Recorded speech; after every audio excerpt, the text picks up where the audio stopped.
Bonjour et bienvenue dans cette nouvelle édition de Non-Stop Info. Au sommaire de l'actualité, à Ziguinchor, en Casamance, des rues vont être débaptisées. Il faut en finir avec les noms des personnalités françaises qui rappellent la période coloniale, défend le nouveau maire de la ville, l'opposant Ousmane Sonko.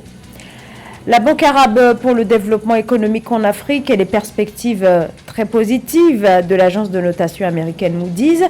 Le niveau élevé des liquidités de l'organisme financier explique ce positionnement. Nous ferons le point dans ce journal. La Fédération internationale de basketball lance un programme qui s'adresse à la jeunesse africaine. Le programme s'articule autour de la détection de nouveaux talents.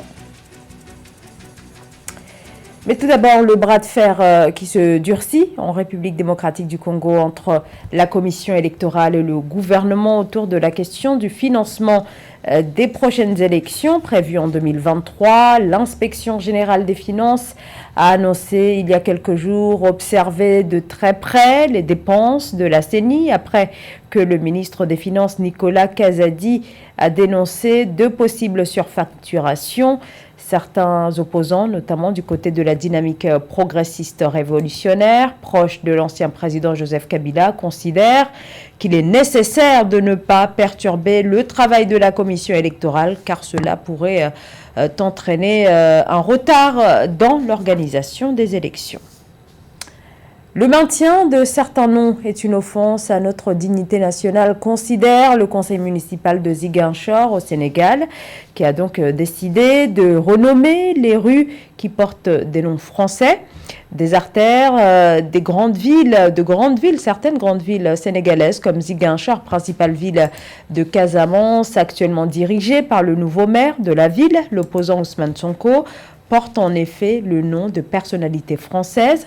Un héritage de la période coloniale, cette opération de rebaptisation vise à honorer des figures cette fois nationales. Samantha Sabérou Saboubanka.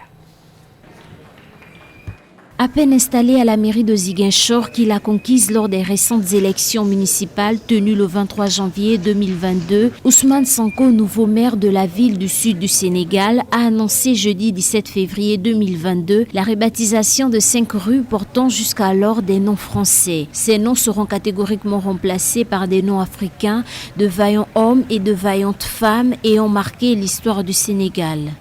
Nous avons un devoir de réconciliation avec la mémoire africaine et la mémoire de nos pères et mères qui se sont battus pour nous et pour la dignité. Nulle part en France, vous ne verrez une rue Hitler parce qu'il a été un poison pour l'histoire française. Pourquoi, chez nous au Sénégal, on doit donner le nom de tous ceux qui ont tué nos pères, les ont colonisés, forcés à la soumission et ont tué tous ceux qui bougent? Désormais, la rue du Général de Gaulle s'appellera rue de la Paix. L'avenue du Capitaine Javelier deviendra avenue du Tirailleur africain en hommage aux soldats africains ayant combattu pour la France pendant les 2 guerres mondiales. La rue Lieutenant Lemoine est rebaptisée rue Tiaroy 44. Quant à la rue de France, elle devient rue de l'Union africaine. Enfin, la rue du Lieutenant Truche change pour porter le nom de Séléki. Et si on regarde un petit peu dans beaucoup de capitales africaines, on doit avoir ce genre de problème.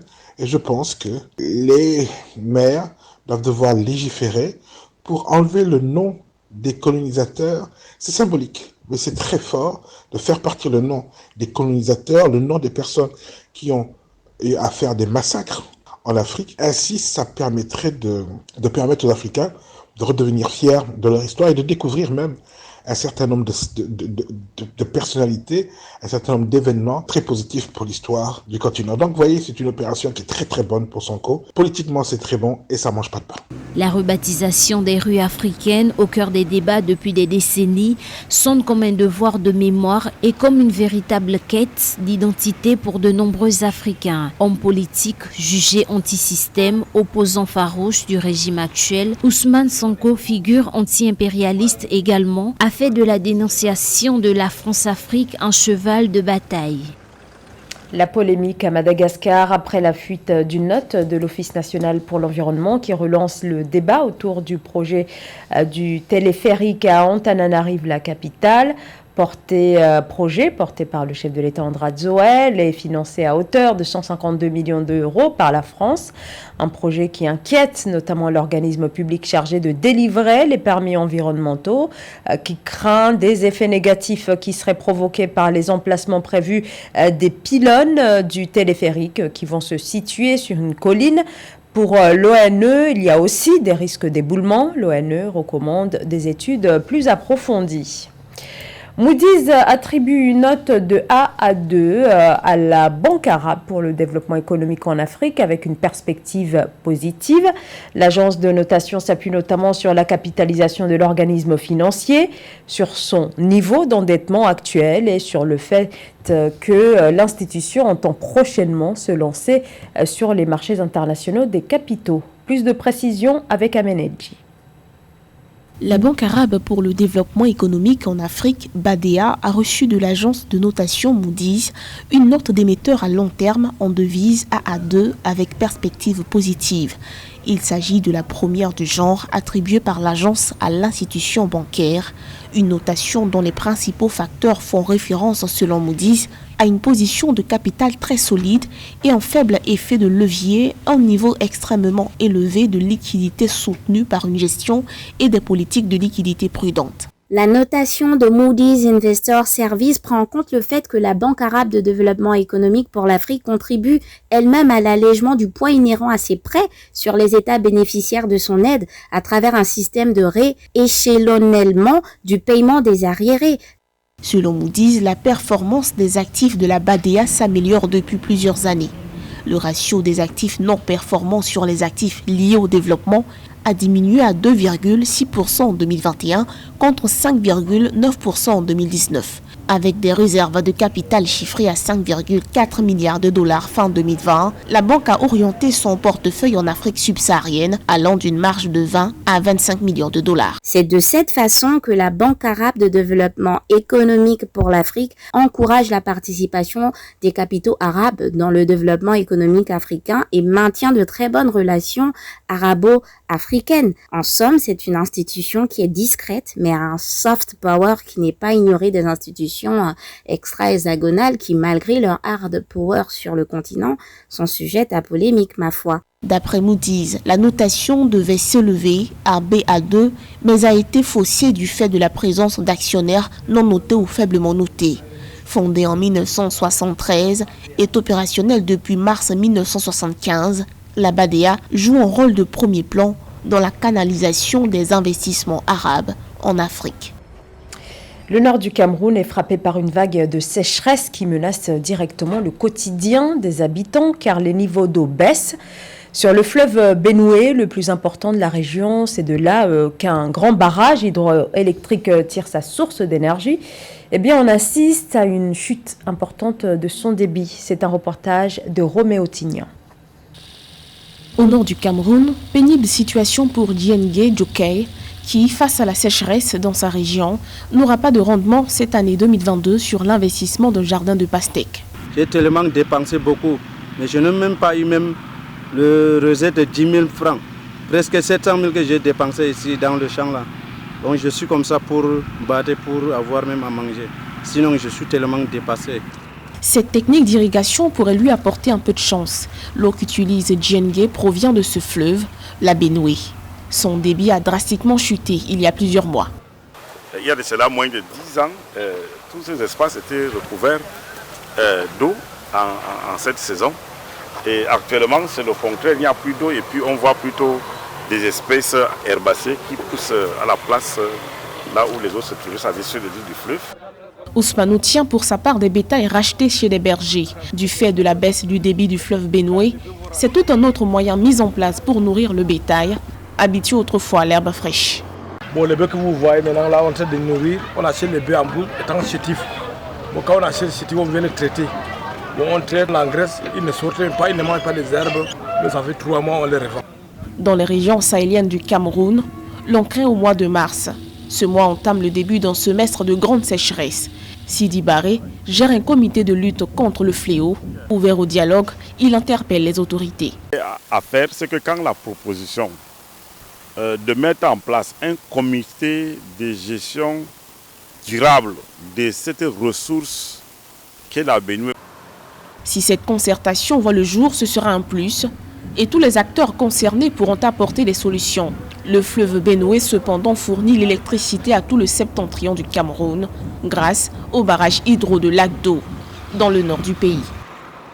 Du 2 au 23 juillet 2022, 12 équipes féminines africaines de football se donneront rendez-vous au Maroc pour la grande compétition continentale, la Coupe d'Afrique des Nations. Mais avant, il y a les éliminatoires. La manche allée du deuxième et dernier tour est désormais terminée. Alors, qui sont les qualifiés? Pour en parler, José Douglas, journaliste au service sport d'Africa 24, nous a rejoint. Bonjour José. Bonjour Sarah. Bonjour. Alors qu'en est-il donc de ces éliminatoires de la CAN féminine? Et vous l'avez dit en toile de fond, bien sûr, un voyage pour le Maroc pour participer à la phase finale. Alors plusieurs pays ont déjà assuré leur qualification, comme le Maroc, le pays organisateur. Il y a l'Ouganda, après le forfait du Kenya. Les Camerounaises ont aussi un pied au Maroc, tandis que l'Algérie et la Côte d'Ivoire sont en grande difficulté. Quelques mots d'abord sur les résultats enregistrés pour le dernier tour et un match aller. Alors, Ouganda qualifié, je vous l'ai dit. Burundi écrase Djibouti 6-1 et 0-0 entre Zambie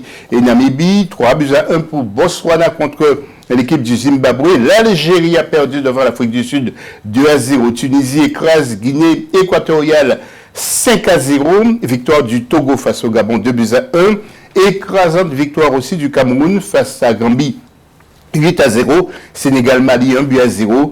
6-0 pour le Burkina Faso qui a été sans pitié contre la Guinée-Bissau. Et enfin, Zara, Nigeria a battu la Côte d'Ivoire 2-0.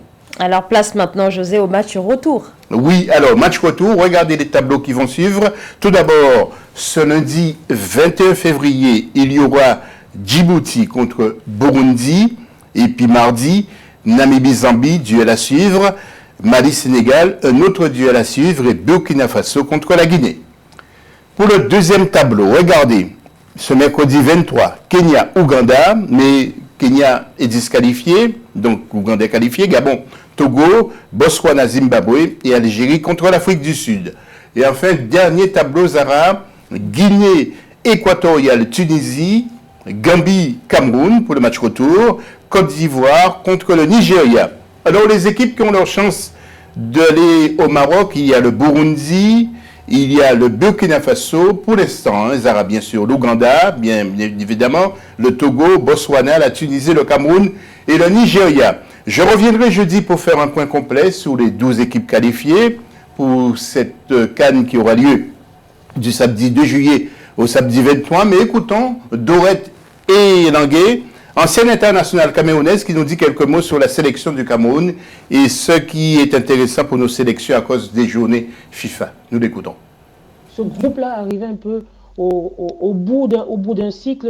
On va rappeler qu'elles sont quand même ensemble depuis la Coupe du Monde 2015 au Canada. Et aujourd'hui, nous avons des jeunes lionnes très affamées qui poussent les portes de cette sélection et qui montrent de quoi elles sont capables. Donc aujourd'hui, le staff technique et l'entraîneur Gabriel Zabo a choisi de faire un maillage entre ces anciennes-là qui sont depuis quelques années en sélection et les jeunes qui arrivent. On espère que la mayonnaise va prendre. Autre chose à relever sur ces matchs de qualification, c'est le fait qu'ils sont programmés pendant des périodes FIFA, ce qui permet aux joueuses évoluant dans des championnats étrangers, des championnats européens ou asiatiques, de pouvoir permettre à leur sélection d'aspirer à une qualification, une éventuelle qualification, une première qualification pour certains pays. Eh bien, merci beaucoup José pour ce point complet sur ces éliminatoires de la CAN féminine de football. Merci. La FIBA, la Fédération internationale de basketball, lance un tout nouveau programme qui s'adresse directement à la jeunesse africaine. Le programme s'articule autour de la détection de nouveaux talents. Et pour ce faire, des camps seront mis en place et seront encadrés par des experts de la FIBA. Samantha Saberou-Saboubanga. La Fédération internationale de basketball FIBA Afrique a récemment lancé un programme de développement de la jeunesse dénommé FIBA National Youth Camps à travers le continent. La Guinée et l'île Maurice ont été les premiers hôtes de ces camps qui se sont déroulés du 8 au 13 février 2022. Les FIBA National Youth Camps seront gérés par Alphonse Billet, directeur exécutif des FIBA Afrique, Jean-Michel Mara-Rosson, président du conseil de développement de la FIBA, et Franck Traoré, chef des opérations basketball de NBA Afrique. C'est une bonne chose évidemment pour le développement du basketball, mais ces fédérations nationales-là ont du mal à se structurer en elles-mêmes et on a l'impression que c'est un programme qui passe au-dessus des fédérations finalement, qui enjambe finalement ces fédérations et qui sera peut-être un peu à leur détriment et au détriment des championnats nationaux. L'objectif visé par ces initiateurs est d'aider les fédérations nationales à détecter les nouveaux talents et à construire des programmes de développement pour les joueurs et les coachs locaux. Ces camps seront encadrés par des coachs experts de la FIBA et de la NBA selon l'instance dirigeante du continent africain. Chaque camp rassemblera 30 à 40 filles et garçons âgés de 14 à 18 ans. Je ne suis pas sûr que ça comble les lacunes présentes dans le milieu du basket parce que ça ne s'attaque pas à la racine des problèmes de financement, par exemple, de manque de moyens ou encore de manque d'encadrants qualifiés également dans certains pays. Après Maurice et la Guinée, l'édition 2022 des FIBA National Youth Camps se poursuivra au Mozambique du 15 au 20 février. En Ouganda du 21 au 26 février, en Algérie du 22 au 27 février et enfin au Tchad du 1er au 6 mars. 2 autres camps sont également prévus en République démocratique du Congo du 1er au 6 mars et à Madagascar du 7 au 12 mars, mais ils n'ont pas encore été confirmés définitivement. C'est la fin de ce journal. Merci de votre fidélité. L'information continue sur Africa 24.